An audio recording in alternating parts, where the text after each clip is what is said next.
શ્રી ગણેશાય નમઃ. મિત્રો, આપ જોઈ રહ્યા છો યુટ્યુબ આપણી ચેનલ આવો સત્સંગમાં આપ સૌનું સ્વાગત છે.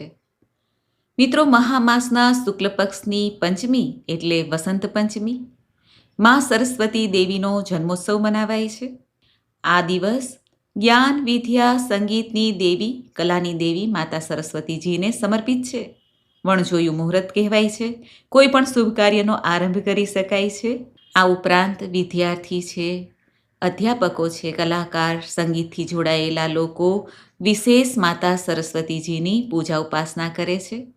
વિદ્યા, બુદ્ધિ તથા રચનાત્મકતાના આશીર્વાદ પ્રાપ્ત કરવા માટે તારીખ 23 જાન્યુઆરી 2026ના દિવસે વસંત પંચમીનો ઉત્સવ મનાવવાનો રહેશે અને આજે પૂજાનું મુહૂર્ત પણ જોવાય છે. પૂજાનું મુહૂર્ત છે સવારે 7:13 લઈને બપોરના 12:33 સુધી. સર્વશ્રેષ્ઠ મુહૂર્ત કહેવાય છે. આ ઉપરાંત અભિજીત મુહૂર્ત પણ છે બપોરના 12:12 લઈને 12:54 સુધી. આ વિડીયોમાં આપણે જાણવાના છીએ વસંત પંચમીના મહાત્મ્ય વિશે. માતા સરસ્વતીજીનું પૂજન કેવી રીતે કરવું, શું ન કરવું તથા આજના ખાસ ઉપાય. જો આપને આ વિડીયો પસંદ આવે તો લાઈક કરજો, શેર કરજો. આપ આ ચેનલ પહેલી વખત જોઈ રહ્યા છો તો સબસ્ક્રાઈબ કરી લેજો, જેથી આવનાર વિડીયોની માહિતી આપ સુધી તુરંત પહોંચી શકે. ધન્યવાદ. યા કુંદેન્દુ તુષારહાર ધવલા, યા શુભ્રવસ્ત્રાવૃતા, યા વીણા વરદંડ મંડિત કરા, યા શ્વેત પદ્માસના, યા બ્રહ્માચ્યુત શંકર પ્રભૃતિભિ દેવે સદા વંદિતા, સા માં પાતુ સરસ્વતી ભગવતી નિશેષ જાડ્યાપહા.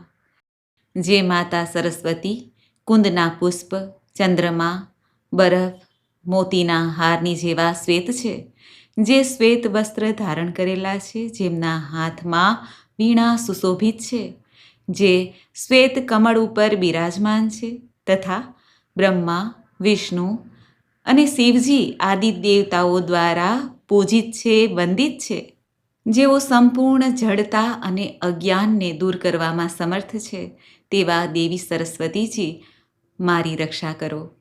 બોલો માતા સરસ્વતી દેવીની જય. મિત્રો, વસંત પંચમીની સર્વે ભક્તોને શુભકામના, મંગલકામના. જ્ઞાનની દેવી માતા સરસ્વતીજીનો આજે જન્મ ઉત્સવ મનાવાય છે. આજે માતા સરસ્વતીજીનો મહામંત્ર કે શુભ મંત્ર જે ટૂંકમાં કહેવાય છે તે છે ઓમ એન. આ મંત્રનો જપ કરી શકાય છે. માતા સરસ્વતીજીની આજે પૂજા ઉપાસના થાય છે. વ્રત કરવાની આવશ્યકતા રહેતી નથી. ખાસ કરીને માતાજીની શક્તિની પૂજા થાય છે.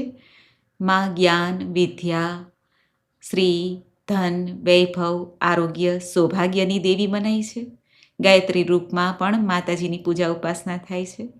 શાસ્ત્રમાં કહેવાયું છે કે ગાય, ગંગા, ગાયત્રી, બ્રાહ્મણ, તુલસી તથા માતા સરસ્વતીજીની પૂજા ઉપાસના સર્વશ્રેષ્ઠ મનાય છે.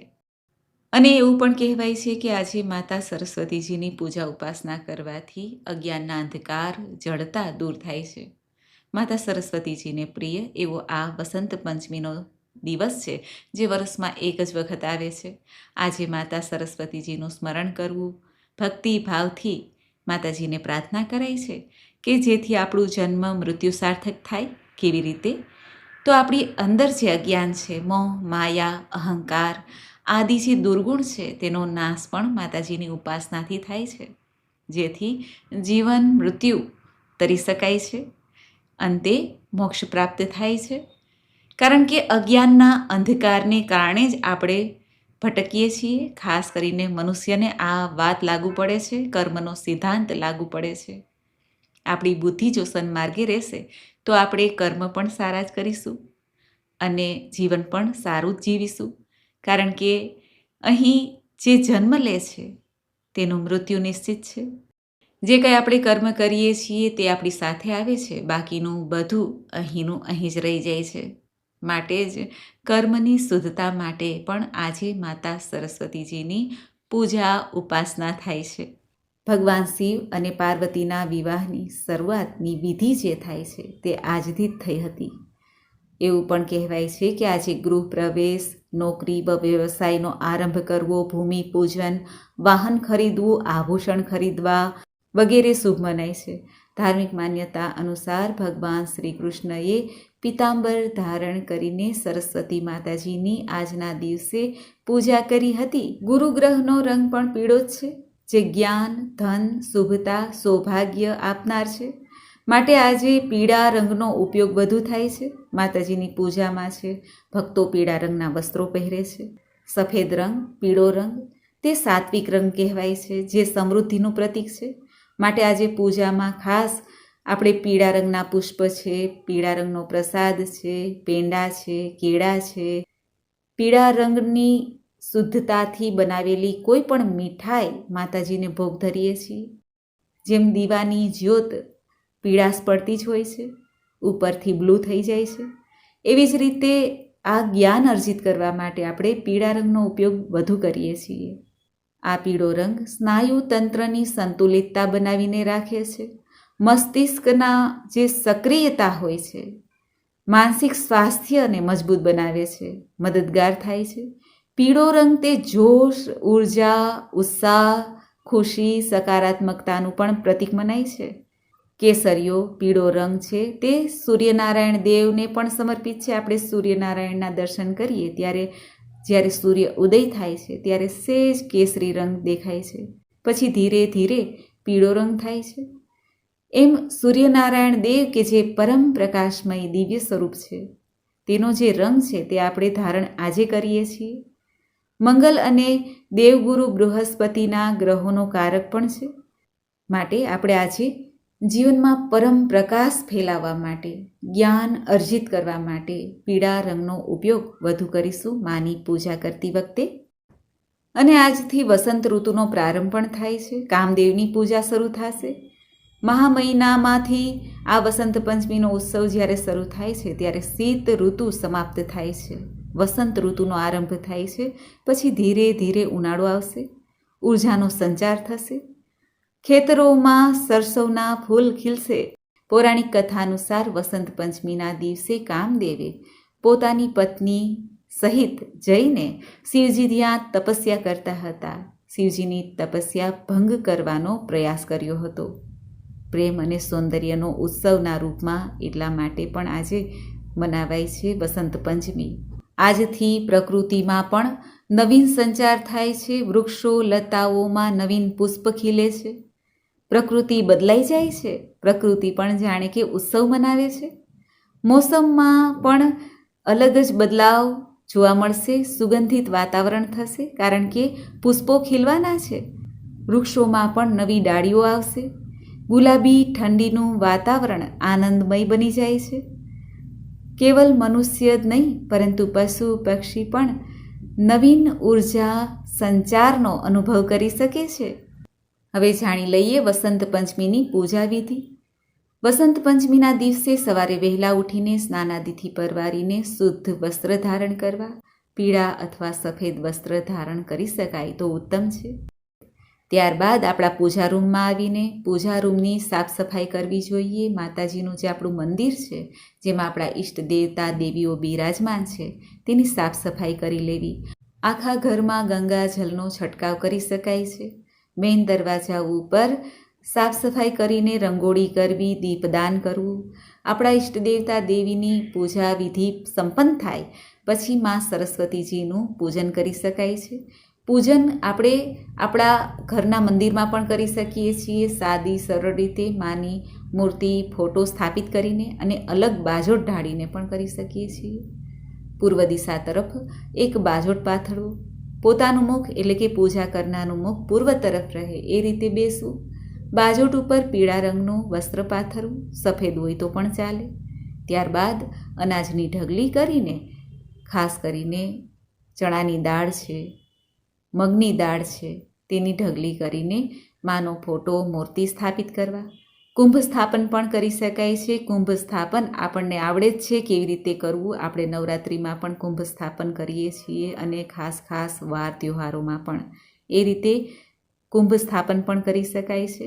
માને પીળા રંગના પુષ્પ છે, ધૂપ દીપ નૈવેદ્ય છે, પીળા રંગની મીઠાઈ છે, કેળા છે અને પુસ્તક તથા કલમ, બોલપેન છે, પેન્સિલ છે, તે સર્વે કાંઈ માની સામે ધરવું, પૂજન કરવું. માને ચણાના લાડુ પણ સમર્પિત કરી શકાય છે. પીળા ચોખા રંગીને, હળદરવાળા ચોખા રંગીને ત્યારબાદ માને વધાવાય છે, આશીર્વાદ લેવાય છે, માની આરતી કરાય છે, પ્રસાદનું વિતરણ કરવું અને પોતે પણ પ્રસાદ ગ્રહણ કરવો. જે આપણે નોટબુક, પેન્સિલ, બોલપેન માની સામે ધર્યા છે તે પ્રસાદના રૂપમાં આપણે ઘરમાં કોઈ વિદ્યાર્થી છે, કોઈ ભણે છે, અભ્યાસ કરે છે તેમને આપી દેવા. તે ઉપયોગ કરી શકે છે. જો કુંભ સ્થાપન કર્યો હોય તો આખા ઘરમાં પૂજા સંપન્ન થઈ જાય પછી તે જલનો છંટકાવ કરાય છે અને તે જલ થોડું થોડું ચરણામૃતમાં પણ લઈ શકાય છે. ઉપર જે શ્રીફળ છે તે કોઈ પણ મંદિરમાં જઈને સમર્પિત કરાય છે. આ રીતે પૂજા સંપન્ન થાય એટલે ઉત્થાપન કરી લેવું, માના આશીર્વાદ લેવા, માની કૃપા પ્રાપ્તિ અર્થે પ્રાર્થના કરવી, મંત્ર જાપ કરવા. મા સરસ્વતીજી જે પ્રગટ થયા તેની કથા ઉપનિષદમાં બતાવવામાં આવી છે. જ્યારે બ્રહ્માજીએ જીવસૃષ્ટિની રચના કરી, ખાસ કરીને મનુષ્યની રચના કરી, પરંતુ પોતાના સર્જનથી તેઓ સંતુષ્ટ થયા નહીં. તેમને લાગતું હતું કે કંઈક કમી રહી ગઈ છે, કારણ કે સૃષ્ટિની રચના તો થઈ, પરંતુ ચારેય તરફ 10 દિશાઓમાં મૌન જ છવાયેલો રહેતો હતો. ત્યારે બ્રહ્માજીએ આ સમસ્યાનું નિરાકરણ કરવા માટે પોતાના કમંડલમાંથી જલ લઈને સંકલ્પ કરીને ભગવાન વિષ્ણુનું ધ્યાન કર્યું, સ્તુતિ કરી. બ્રહ્માજીની સ્તુતિથી તુરંત જ ભગવાન શ્રી નારાયણ પ્રગટ થયા. બ્રહ્માજીએ પોતાની સમસ્યા કહી. ત્યારે ભગવાન વિષ્ણુએ મા આદિ શક્તિ દુર્ગા માતાનું આહ્વાન કર્યું. ભગવાન વિષ્ણુના આહ્વાનથી ભગવતી દુર્ગા પણ તુરંત પ્રગટ થયા. ત્યારે બ્રહ્માજી તથા ભગવાન નારાયણે જે સંકટ હતું તેને દૂર કરવા માટે માને પ્રાર્થના કરી. બ્રહ્માજી તથા ભગવાન નારાયણની વાત સાંભળીને દુર્ગા દેવીના શરીરમાંથી એક તેજ ઉત્પન્ન થયું. તે તેજ નારીનું સ્વરૂપ ધારણ કરે છે. તે સ્વરૂપ ચતુર્ભુજારૂપ એક સ્ત્રીનું હતું અને આ મહાશક્તિ હતા મા સરસ્વતી દેવી, જે પ્રગટ થતાં જ જાણે કે સૃષ્ટિમાં એક નવીન સંચાર, સંગીતમય વાતાવરણ ઉત્પન્ન થયું. માના હાથમાં ક્રમશઃ વીણા, વરમુદ્રા, પુસ્તક અને માલા હતા.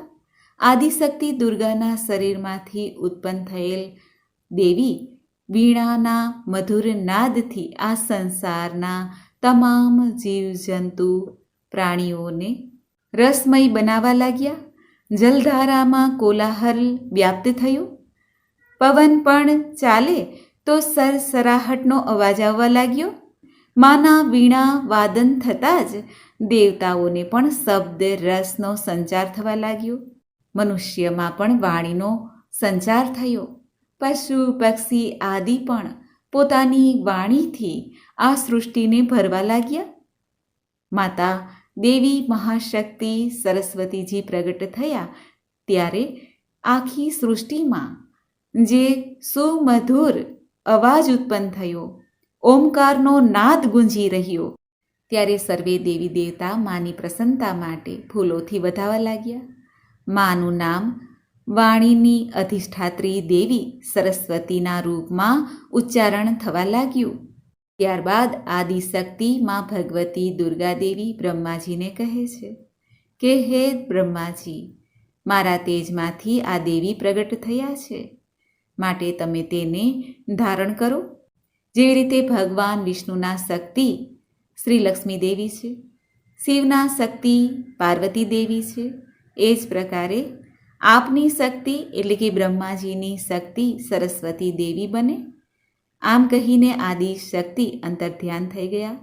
ત્યારબાદ બ્રહ્માજી ફરી પોતાના કાર્યમાં કાર્યરત થવા લાગ્યા. આ રીતે માતા દેવી સરસ્વતીની ઉત્પત્તિ કથા, પ્રગટ કથા કહેવામાં આવી છે શાસ્ત્રોમાં. જો કે અલગ અલગ કથા પણ ઘણી મળે છે.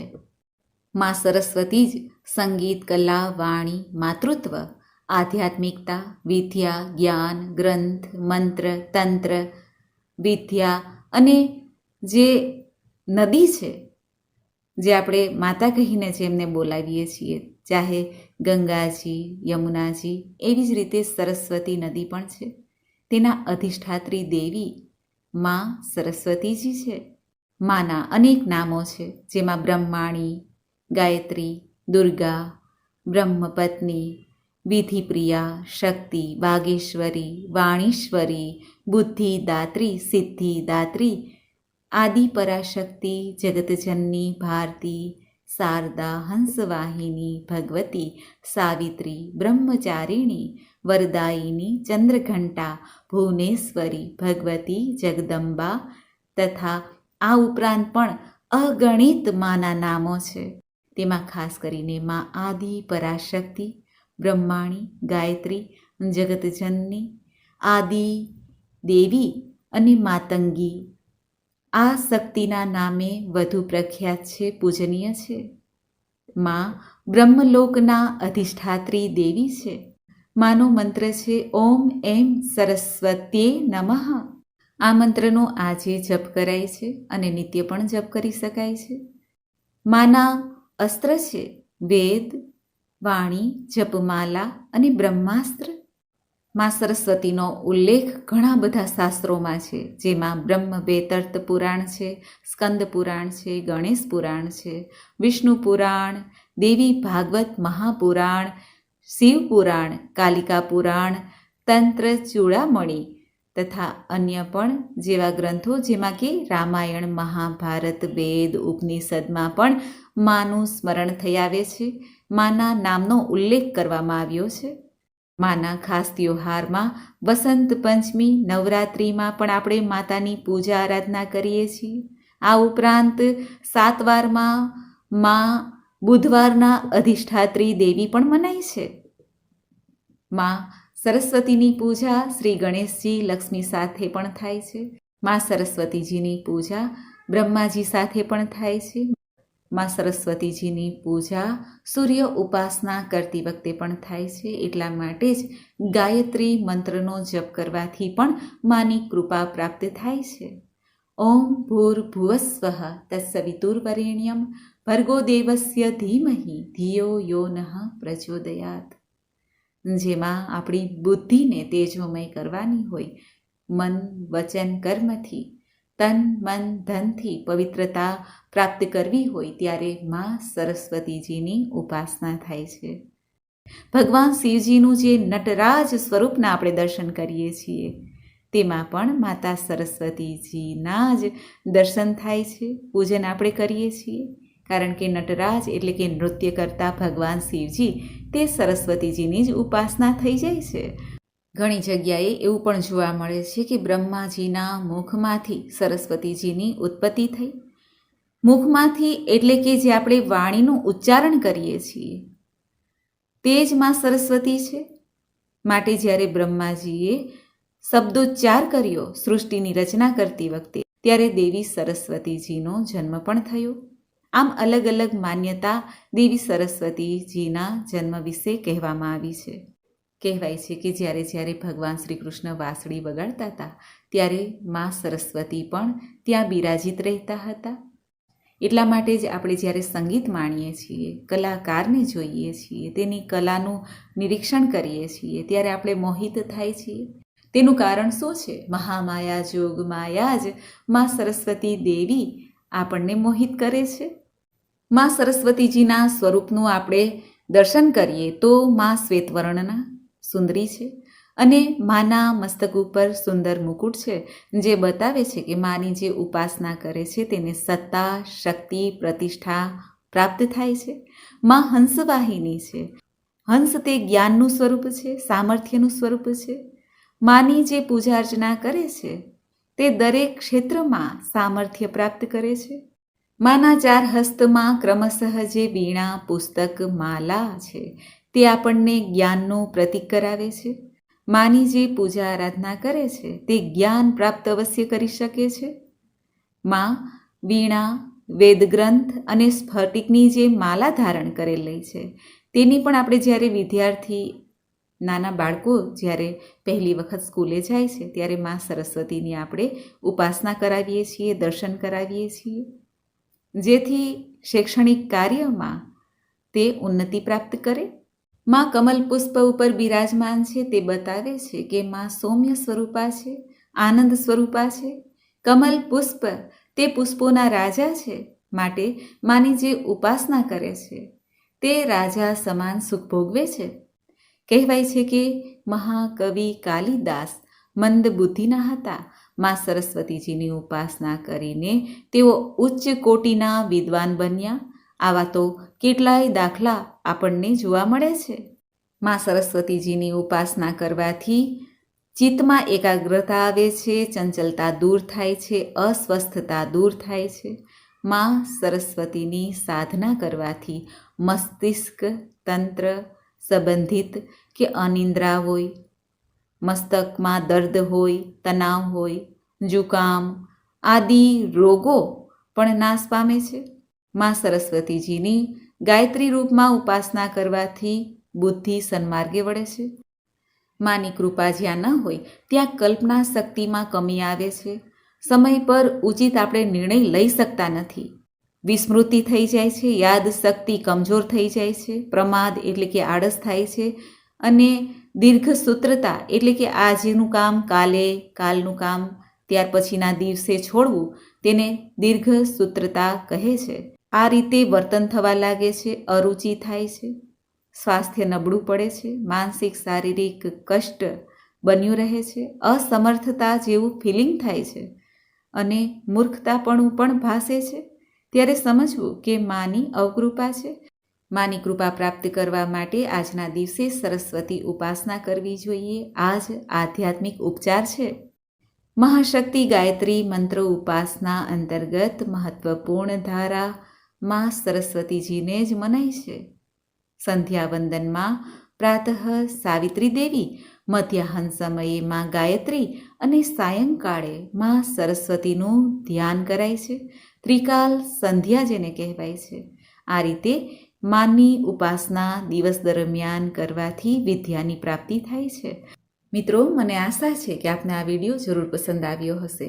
ભારતી, સરસ્વતી, શારદા દેવી, હંસગામિની, વિદુષી, વાગીશ્વરી, કુમારી, બ્રહ્મચારિણી, જગન્માતા, બ્રાહ્મણી, બ્રહ્માણી, વરદા, વાણી, ભાષા, શ્રુતદેવી અને ગૌ જે સરસ્વતી સ્તોત્રમાં આ નામોનું ઉચ્ચારણ કરવામાં આવ્યું છે. જે ભક્તો માં સરસ્વતી દેવીના આ નામનું ઉચ્ચારણ નિત્ય કરે છે, સાંભળે છે, તેની ઉપર માની કૃપા સદૈવ બની રહે છે. બોલો માં સરસ્વતી દેવીની જય. વસંત પંચમીની સર્વે ભક્તોને બધાય શુભકામના. મિત્રો, મને સાંભળવા માટે ધન્યવાદ. આપ સૌને મારા જય શ્રી કૃષ્ણ.